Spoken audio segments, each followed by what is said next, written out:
આર્તનાદથી થવો જોઈએ. ગજેન્દ્રએ આર્તનાદ કર્યો, ભગવાન દોડી આવ્યા. આપણા શાસ્ત્રમાં લખ્યું જે જેની બોલે ને એના પોતાના પાડોશીના હમ છે.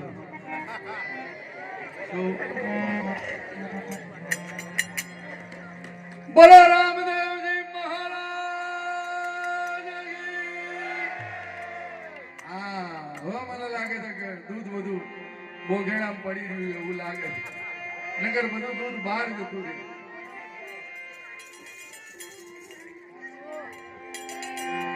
અત્રે નાનજીભાઈ ના ત્યાં સુપાત્ર દીકરા હોય તો માની પાછળ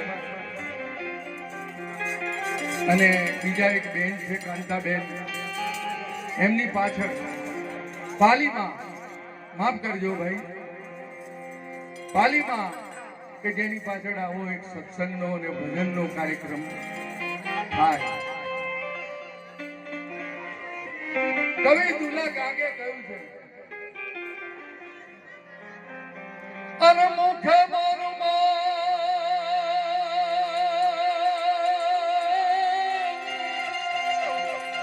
તો હાચે નાનપણ હાંભળે, પછી મોટપની નથી મજા.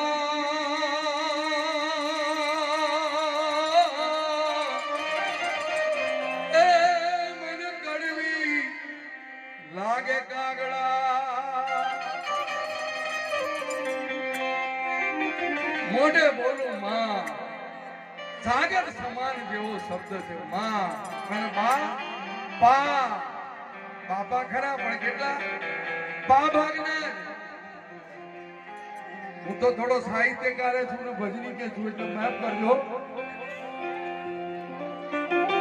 મોઢે બોલું માં પણ મને હાચે નાનપણ હાંભળે, પછી મોટપની નથી મજા, મને કડવી લાગે કાગડા. આ કવિ કાગે કહ્યું છે, મેં નથી કહ્યું. પછી એક કવિએ બી શું કીધું છે, મીઠા મધુ ને મીઠા મેં લારે, મીઠી મીઠી છે મોરી માતરે, જનની ની જોડ સખી. માની જોડ નહીં મળે. માના બંધન માંથી તમે જિંદગીમાં, એના ઉપકાર માંથી કદી તમે એ નહીં થઈ શકો. તમારા શરીરનું ચામડું પગરખા બનાવો તો એ માના ઋણમાંથી તમે નહીં નીકળી શકો. મારા ભીરા યાદ રાખજો.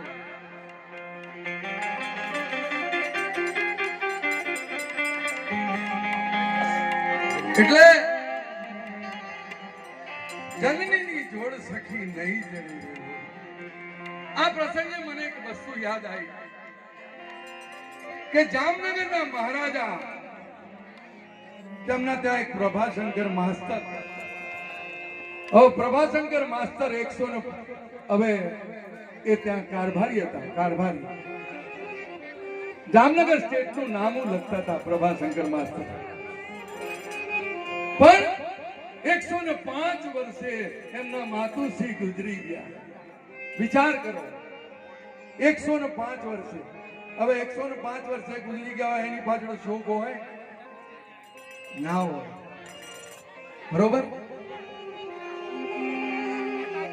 પણ પ્રભાશંકર ની આંખમાંથી ધડ ધડ ધડ ધડ આંસુ પડતા હતા.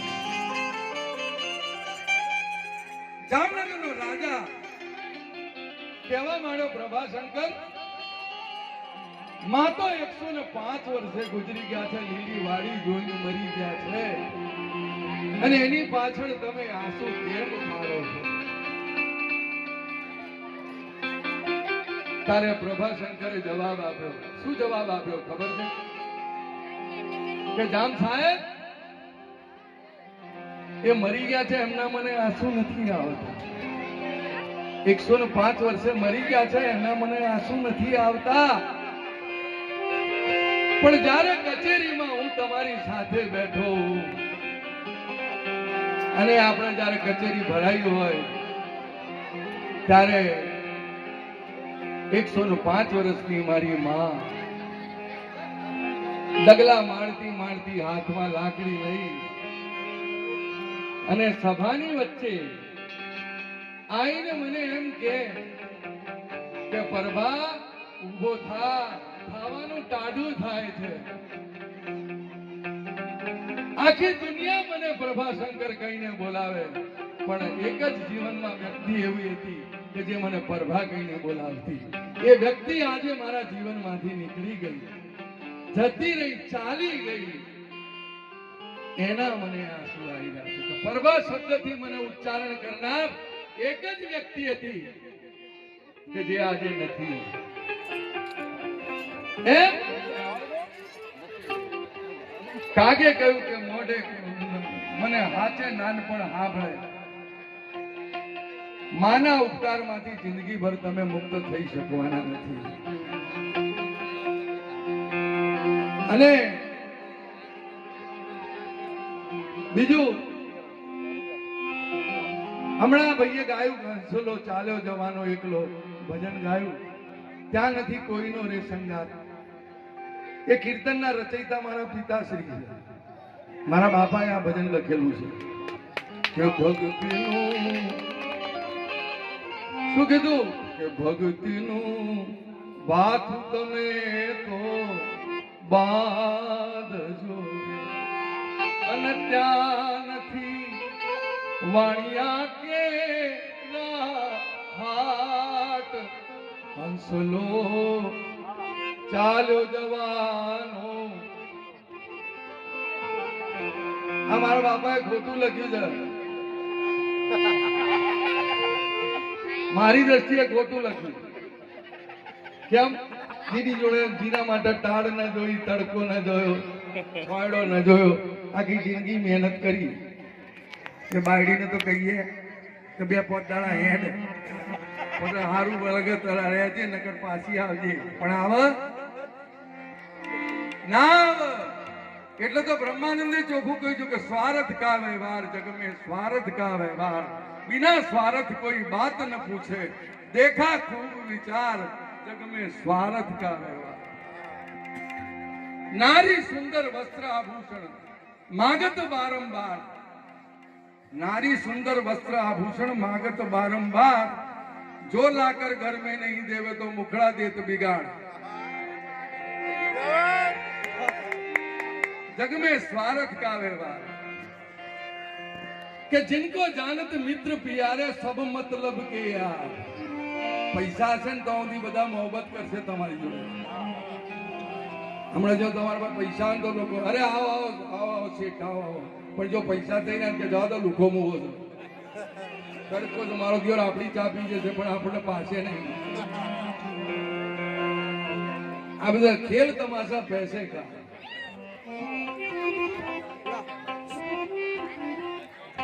એટલે કહેવાનો મતલબ પુત્ર ભય નારી કે બસ में.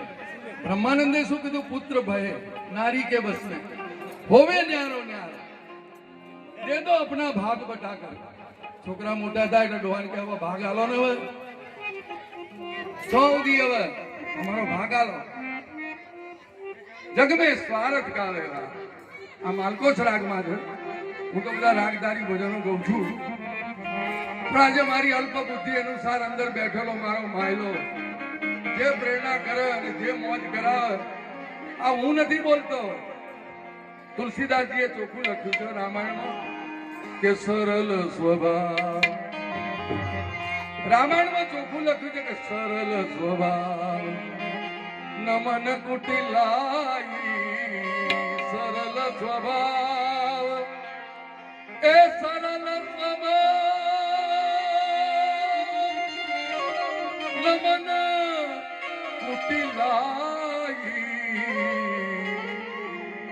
यथा लाभ संतोष सदाई. कवि न हूं मैं, जो तुलसीदास जी कहते कि कवि न हूं मैं न चतुर कहाऊं, कवि न हूं मैं, कवि न हूं मैं,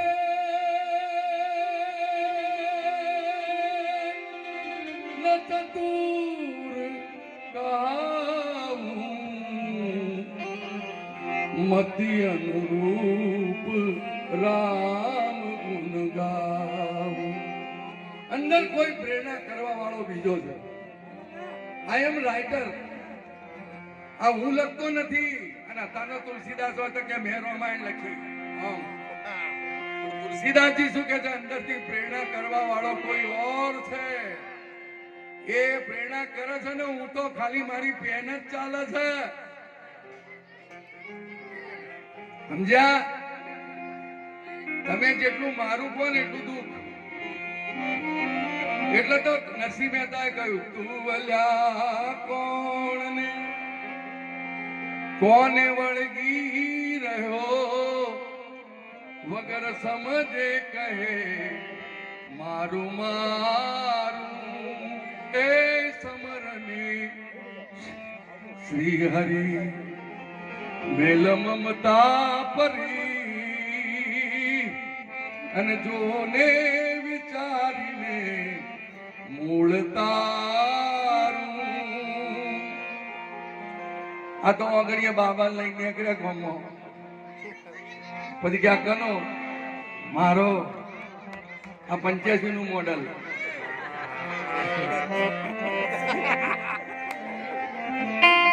આ મારો કોતો તું નરસિંહ મહેતાએ કદી એમ નથી કીધું કે સામળસા મારો, આ કુંવરભાઈ મારી। કદી મારું શબ્દ કોણ ત્યાં દુઃખ, મારું કોતો તું। તમે જુઓ, તમારા જે અડીને છે ને એ જ તમને તોણી બાંધવાના। બોલો, જે અડીને છે ને એ જ તમને તોણી। અલે નથી પાછો આવવાનો, શું લેવા હું જ ખેંચ ખેંચ કરે, આમ તોણી તોણી પહોંચશે। એટલે ઉભો નથી થવાનો, મરી ગયો છે બચારો। હવે તોણી તોણી સાચું એ તો એનું નામ કહેવાય કે ગોમ વચ્ચે ખભા લઈને ખભા લઈને એનું નામ સાચું એ જ કહેવાય। અરે તમારા કરતા તો પ્રાણીઓમાં હેત, એવા હેત રાખજો તમે રામથી, એ જેવા રાખે બપૈયા ને મોર રાખે જેમ ચંદ્રની ચકોર, એવા હેત રાખજો મારા નામથી। આનું નામ હેત રે કહેવાય, આનું નામ હેત કહેવાય। આ તો અહીં જીવ જતન કે ખાઈ લો તમારો બાપો રહી જશે, ખાઈ લો લ્યા, જો ઘડીઓ ગણાતી હોય તો। અલ્યા પેલો જાય છે એની ચિંતા નહીં, એનું ખાવા બગડે એની ચિંતા।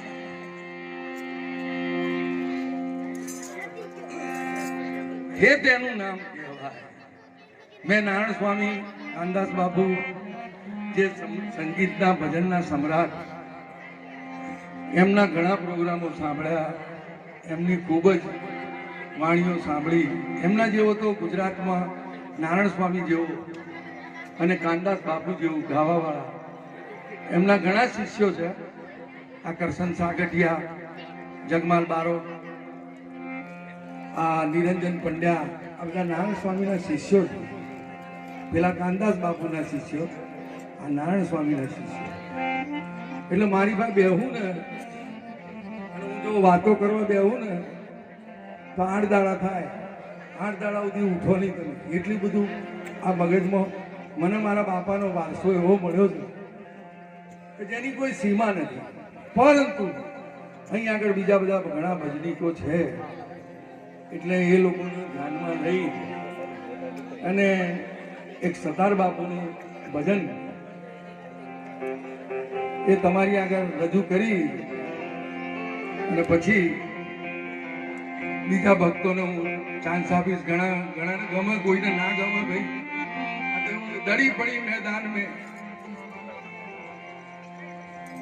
लूट सके तो लूट, अंत काल पछताएगो, प्राण जाएगो छूट।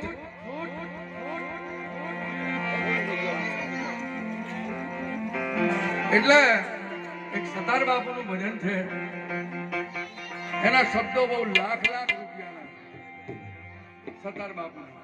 સતાર બાપુ મૂળ રાજપીપળાના મુસલમાન, એને ત્યાંના મુસલમાનો કાફર કહેતા સતાર બાપુને, કારણ કે કૃષ્ણના ભજન લખતો હતો સતાર. અને મૂળ અમદાવાદ સરખેજમાં રહેતા સતાર બાપુ, અમદાવાદ સરખેજમાં સતાર બાપુ રહેતા. પણ એમના ભજનો હતા ને બહુ સિમ્પલ અને સીધા હતા, પણ એને હાઈલાઇટ કરવા વાળા નારાયણ સ્વામી, એમને પિક્ચરના કવાલીના થાતો એવા મૂક્યા કે શું પૂછો છો મુજને કે હું શું કરું છું, મને જ્યાં ગમે ત્યાં કરું છું. આ ભજન સતાર બાપુનું કે શું કહો છો મુજને કે હું શું કરું છું, મને જ્યાં ગમે છે ત્યાં હરું છું કરું છું. ન જાઉં તું માર્ગે કદાપી, વિચારીને પગલા ભરું છું. એમ આમ સતાર બાપુનું ભજન. એટલે સતાર બાપુ વિશે જો કોઈને પૂછવું હોય મારા ભાઈ, તો મારી ભાઈ એમનું વખત રાજપીપળામાં ઓરસ થાય છે સતાર બાપુનો. ત્યાં બધા ગાનારાઓ જાય છે, કરશન સાગઠિયાથી માંડી બધા શું સતાર બાપુ ત્યાં.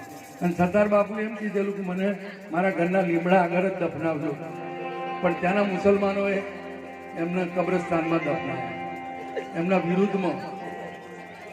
તો અત્યારે કબ્રસ્તાનમાં ઓરસ થાય છે સતાર બાપુનો ઓરસ.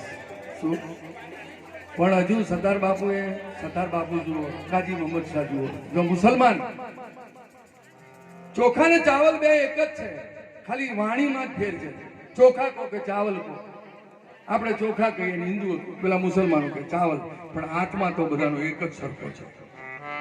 કોઈ ચોખા કહે ને કોઈ ચાવલ, પણ મૂળ વસ્તુ તો એક જ છે. એટલે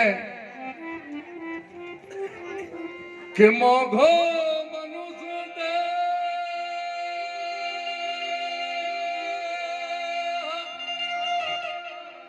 લોટરી સમાન લાગેલો, 84 ફેરામાં ભ્રમણ કરતા કરતા કઈ કૂતરાન કઈ બલાડાન બધું બનતા એક મનુષ્ય જે એક જ વખત લોટરી સમાન લાગેલો છે.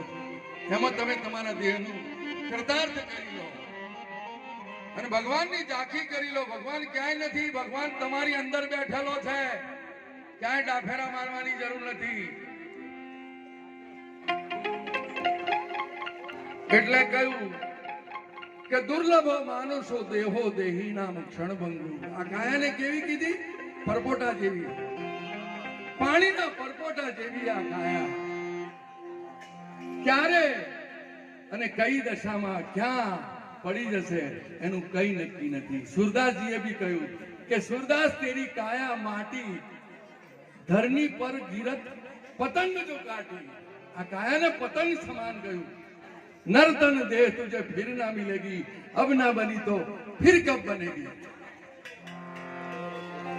આ કાયાને કપાયેલી પતંગ ત્યાં સુધી દોરાની જોડે વળગેલી હશે કાયા, ત્યાં સુધી પતંગ સીધી ચાલશે. પણ જ્યાં દોરો કપાઈ જશે ત્યાં કાયા પતંગના જેમ ઉડતી પડવાની છે ચોક્કસ. પણ કયા ખેતરમાં ને ક્યાં એનું કઈ નક્કી નથી. એટલે સતાર બાપુએ કહ્યું કે મોઘો મનુષ્ય દેહ ફરી ફરીને એ તને નહીં મળે રમવા કે ભાઈ તું ભજી લેને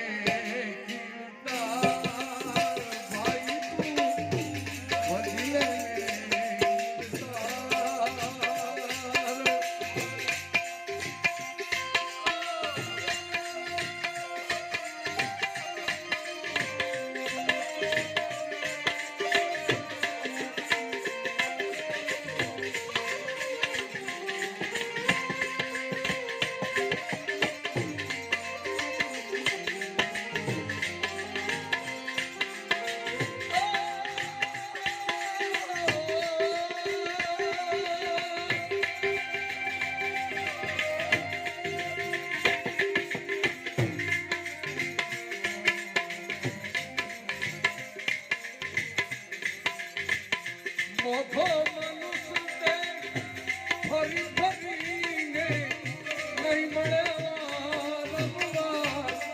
એ ભાઈ તું લઈ લે હરીનું નામ, ભાઈ તું ભજી લે કીર્તાર.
એ ખાતો જમનામાં કે ભાઈ બદલે ને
ભણીમાં ઘણા એવા સંકલ્પ કરી દેતા આપણે તો કદી મળવાનું નથી. છેવટે ભૂત થઈને આ ગામમાં રહેવું એવો ઘણા સંકલ્પો કરી બેઠા છે. એને સરદાર બાપુએ ટકોર મારીને કહ્યું, શું કહ્યું? લાખો ગયા અને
સરદાર બાપુએ સુંદર મજાની વાત કરી. ગાયનો ઉદ્ધાર થયો.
એક એક બીજું એક એક બીજું બીજું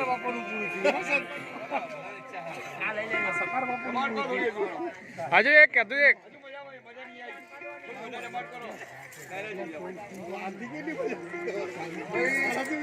મેં સંતવાણીના આ બધા ભજનો જેટલા બને એટલા નારાયણ સ્વામીને ખૂબ સાંભળ્યા અને એમને મેં ગુરુ તરીકે મનમાં સ્વીકાર્યા અને મેં થોડું શાસ્ત્રીય સંગીત પણ કરેલું છે. એટલે આ જે કંઈ હું ગઈ રહ્યો છું, મારી 68 વર્ષની ઉંમર છે, હું નાનો બાળક નથી. વિચાર કરો કે હજુ મારી 68 વર્ષની ઉંમરે હું આવું ગાઉં છું તો હું 24 વર્ષની ઉંમરે કેવું ગાતો હોઈશ. કાળી ચાર હું પકડું ને એટલે હવા સુધી કાળી ચારથી નીચે ઉતરવાનું જ નહીં. શું એવી ભગવાનની અને મારા પિતાશ્રીનો વારસો મને મળ્યો છે. અને મારા પિતાશ્રીનું બહુ મોટું નામ હતું શંકર મહારાજ કરોલવાળા. અને કુંવરભાઈના મામેરામાં નરસિંહ મહેતાનો જેમણે રોલ કરેલો, પુનિત મહારાજને બધા આ અંસલો ચાલ્યો જવાનો એકલો એમણે લખેલું. પછી એકવાર મોહન મારે મંદિરે આવો ને એ ભજન પણ એમને લખેલું. કાયા નિર્મળ થઈ જાય સંતોના સંગમાં એ પણ ભજન એમણે લખેલું. એટલે અમારો વારસાગત અમે 6 ભાઈઓ છીએ, એમાં કોઈને ગાવાનો વારસો નથી મળ્યો, બધાને વગાડવાના વારસા મળ્યા છે. પણ જેને ભક્તિનો વારસો મળ્યો એના જેવો ધનવાનનો કોઈ ક્લાસ નહીં. ભક્તિનો જેનો વારસો મળ્યો ને કે બધા વારસા પાછળ. ધનવાન હોય પણ હાર પહેરાઈને સરસ્વતી પુત્રને પગે લાગે, કારણ કે સરસ્વતી બહુ ઊંચી વસ્તુ છે.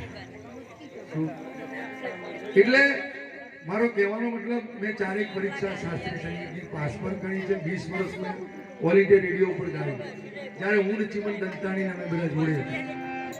સૌ કોઈ પીરિયામાં જાય મહાદેવજી, કાળીદાસ ચુડાસમા, વાડીલાલ કંસારા, આ બધા જ્યારે સવારે 6 વાગે જ્યારે ટીવી નહોતું, જ્યારે ટીવી હતું જ નહીં, ત્યારે રેડિયો જ હતો, એ વખતે અમે બધા સંતવાણીના 6 ને 20 ભજનો ગાતા. પણ એટલે એ આખો યુગ જતો રહ્યો. પછી દૂરદર્શન ઉપર એ પણ હું ગઈ આવ્યો અને પેટ માટે પેટ કરાવ્યો વેઠ. ફિલ્મના ગાયને મારે ગાવા પડ્યા. 5 વખત અમેરિકાએ જઈ આવ્યો ગાવા. શું પણ એક બાપનું નામ મેં રાખ્યું અને મેં વારસો રાખ્યો. અત્યારે બધા એમ કહે છે કે ના ભાઈ ચલો. અને ભગવાનની માતાજીની અનહદ કૃપા, નાનજીભાઈનો પ્રેમ, નગર આમ ઉંમરે 68 વર્ષે ગાવું એ બહુ કઠિન વસ્તુ છે. શું આ તો એક યોગ છે, ગાવું એક યોગ છે. શું પણ હવે મારી અલ્પ બુદ્ધિ અનુસાર આ ભાઈ કહે છે કે બીજું એક ભજન ગાઓ. શું ગાવું હવે એ મારા પાછું થોડું મગજમાં વિચારવું પડશે. કારણ કે